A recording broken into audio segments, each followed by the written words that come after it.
जी हाँ दोस्तों, एक अहम खबर के साथ आया हूं। एक तरफ उत्तराखंड विधानसभा का विशेष सत्र चल रहा था। देश की महामहिम राष्ट्रपति इस सत्र को संबोधित कर रही थी।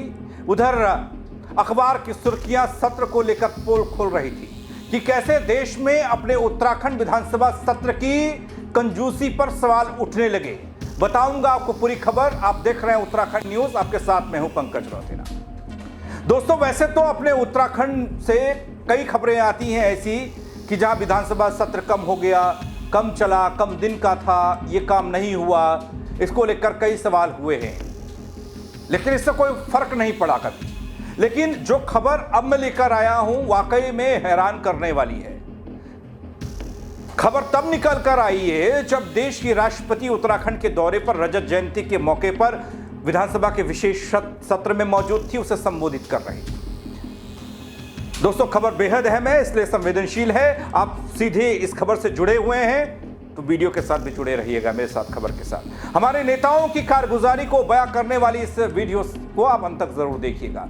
दोस्तों, उत्तराखंड विधानसभा की सक्रियता पर गंभीर सवाल उठने लगे हैं कि 25 साल के राज्य की कार्यवाही का विश्लेषण तो किया जाता है, लेकिन उस विश्लेषण से उठने वाले सवालों के जवाब कभी मिले नहीं। 25 साल का मतलब रजत जयंती में राष्ट्रपति का विधानसभा के विशेष सत्र में पहुंचना और तारीफ करना सरकार के कामकाज की, उत्तराखंड के 25 साल के सफर की। लेकिन उससे इतर एक और मामला, एक और खबर ये कि कई सवाल सत्र को लेकर हुए।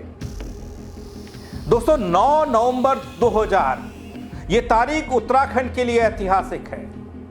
उत्तर प्रदेश से अलग होकर उत्तराखंड को राज्य का दर्जा मिला। यह कोई अचानक फैसला नहीं था, इसके पीछे लंबा संघर्ष था, बलिदान और 62 साल की आशा जुड़ी हुई थी। पहाड़ की जनता ने अपने अधिकार और पहचान के लिए संघर्ष किया सालों। आज राज्य 25 वर्ष पूरे करने जा रहा है, लेकिन इस जश्न के बीच एक गंभीर सवाल उभरता है, सामने आता है। कुछ पोर्टल्स पर आपको दिख जाएगा। अखबारों ने हालांकि छापना कम कर दिया है अब ऐसी खबरें, लेकिन कुछ एक छाप देते हैं। क्या उत्तराखंड की विधानसभा अपनी जिम्मेदारियां निभा रही है? इन 25 सालों में यह पूछा जाएगा, क्योंकि जिस खबर को मैं लेकर आया हूं वो खबर बहुत कुछ बताने वाली है। विधानसभा का विशेष सत्र का आयोजन हुआ। महामहिम राष्ट्रपति ने संबोधित किया सत्र को। उन्होंने कई बातों का जिक्र किया संबोधन में। लेकिन दोस्तों, उससे पहले एक खबर आ चुकी थी। दरअसल देहरादून में एसडीसी फाउंडेशन है, उसकी एक रिपोर्ट आई। इसकी कई सारी रिपोर्ट्स उत्तराखंड को लेकर, सियासत को लेकर आती रही हैं।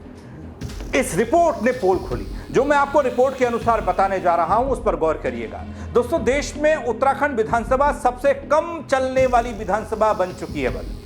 सबसे कम चलने वाली विधानसभा अपनी उत्तराखंड की विधानसभा, जबकि देश के 31 राज्यों की विधानसभाएं औसतन 20 दिन सत्र आयोजित करती हैं। उत्तराखंड विधानसभा का सत्र मात्र 10 दिन चला, मात्र 10 दिन। कुल कार्य अवधि केवल 60 घंटे की रही। इस लिहाज से उत्तराखंड 28 राज्यों में 22वें स्थान पर आ गया। दोस्तों, इस रिपोर्ट में साफ किया गया है कि 2024 में ओडिशा विधानसभा सबसे सक्रिय विधानसभाओं में शामिल रही, जिसमें 42 दिन का सत्र आयोजित हुआ। इसके बाद केरल 38 दिन और पश्चिम बंगाल 36 दिन सक्रिय रही, जबकि उत्तराखंड, पंजाब और अरुणाचल प्रदेश ने केवल 10 दिन का सत्र आयोजित किया। मैं आपको दिखा रहा हूं सिलसिलेवार तरीके से हर राज्य का आंकड़ा, कितने दिन कहां की विधानसभा का सत्र चला और अपना उत्तराखंड कैसे 22वें नंबर पर है। वहीं दोस्तों, साल 2023 की बात करूं तो उत्तराखंड ने सबसे कम केवल 7 दिन का सत्र ही आयोजित किया था। अब देखिए राज्यवार मैं कुछ आंकड़े आपको दिखा रहा हूं। ये 2024 के आंकड़े हैं, कुल सत्र कहां कितना चला। ओडिशा में 42 दिन, केरल में 38 दिन, पश्चिम बंगाल में 36 दिन, कर्नाटका में 29 दिन, राजस्थान में 28 दिन, महाराष्ट्र में 28 दिन, हिमाचल प्रदेश 27, छत्तीसगढ़ 26, दिल्ली 25, तेलंगाना 24, गोवा 24, गुजरात 22 दिन, बिहार में 22 दिन की विधानसभा का सत्र चला 2024 में। झारखंड में यही 20 दिन चला, आंध्र प्रदेश में 19 दिन, तमिलनाडु में 18 दिन, मिजोरम की बात करूं तो 18 दिन, असम का 17 दिन, उत्तर प्रदेश का 16 दिन, मध्य प्रदेश का 16 दिन, मणिपुर का 14 दिन, मेघालय 13 दिन, हरियाणा का सत्र 2024 में चला, कुल दिनों की संख्या वो 13 दिन थी। पुडुचेरी की बात करूं तो यहां पर 12 दिन का सत्र चला, त्रिपुरा में 11 दिन और उत्तराखंड का नंबर आ गया 10 दिन सत्र चला बल 24 में। हालांकि इसमें अकेला उत्तराखंड नहीं है, लेकिन 10 ही दिन चला। पंजाब भी है 10 दिन चलना, अरुणाचल प्रदेश 10 दिन चला। दोस्तों, बेहद चिंता का विषय है कि उत्तराखंड की विधानसभा सत्रों की संख्या और अवधि दोनों ही बेहद कम है। जब जनप्रतिनिधि साल में कुछ ही दिन बैठते हो, कुछ ही दिन बात करते हो, मिलकर विधानसभा से तमाम कार्यवाहियां होती हैं, सवाल जवाब होते हैं, प्रदेश के विकास की रणनीति बनती है, वो संख्या अगर सीमित हो तो बहुत सारे सवाल, लोकतंत्र कमजोर हो जाता है। जनता का क्या होगा पता नहीं। दोस्तों, विश्लेषक कहते हैं कि सरकार अक्सर कहती है कि कोई कामकाज नहीं है। भाई, जितना काम था हमने 2 दिन में निपटा दिया। अभी गैरसैंण में देखा था, जो सत्र पीछे हुआ वो तो महज 2 दिन, कागजों में 2 दिन होगा, वैसे वो 1.5 दिन चला, कागजों में 2 दिन दर्ज होगा। इसलिए सत्र कम कर दिया जाता है कामकाज नहीं होने का हवाला देकर। लेकिन राज्य में सैकड़ों ऐसे मुद्दे जिन पर नीति और कानून बनाने की आवश्यकता, ये सत्र बहुत कम चलते हैं। क्यों? ये सत्र गैरसैंण में होता तो उसका लोकतांत्रिक महत्व और अधिक हो जाता, जो सत्र देहरादून में होता है। अब जब गैरसैंण पहुंचे, यहां तो 1 दिन 2 दिन 3 दिन तब भी होता है, लेकिन गैरसैंण पहुंचे तो 1.5 दिन में निपटा के आ गए। उत्तराखंड को केवल उत्सव मनाने वाले राज्य से जवाबदेही निभाने वाले राज्य में बदलने की जरूरत इस प्रदेश की सियासत को लगती है। दोस्तों, हम रजत जयंती मना रहे हैं, अच्छी बात है। रजत जयंती की शुरुआत हमने कॉमेडी से की, हास्य से की, वो भी अच्छी बात है। चलिए, कॉमेडी पसंद है लोगों को। लेकिन विधानसभा में कार्यवाही को लेकर, कार्यवाही के घंटों को लेकर सवाल हो रहा है। विधानसभा को सिर्फ औपचारिकता के लिए नहीं, बल्कि जनता के मुद्दों की जिम्मेदारी निभाने के लिए एक मंच बनना चाहिए। बार बार कहा जाता है, विपक्ष भी कहता है, हालांकि विपक्ष जरूरी मजबूरी सब उसके लिए है। लेकिन दोस्तों, उत्तराखंड की विधानसभा के कामकाज में यह कमी केवल संख्याओं तक सीमित नहीं है, इसका असर सीधे जनता आप तक, मेरे तक पड़ने वाला है।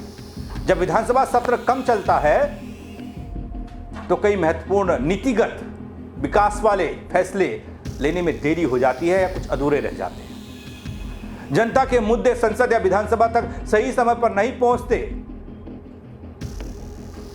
नतीजा यह होता है कि राज्य में विकास और लोकशाही प्रक्रिया दोनों प्रभावी होती है। दोस्तों, 25 साल पुराना अपना उत्तराखंड अब जश्न के साथ साथ आत्म मूल्यांकन का दौर भी देखेगा। 25 साल में अभी तक तो कुछ सवाल होते ही नहीं थे, 25 साल पर सवाल होना चाहिए। विधानसभा के सत्र को लेकर देख लीजिए। राज्य स्थापना दिवस और रजत जयंती वर्ष के मौके पर यह जरूरी है कि केवल उत्सव नहीं, बल्कि राजनीतिक और लोकतांत्रिक जवाबदेही पर भी ध्यान दिया जाए।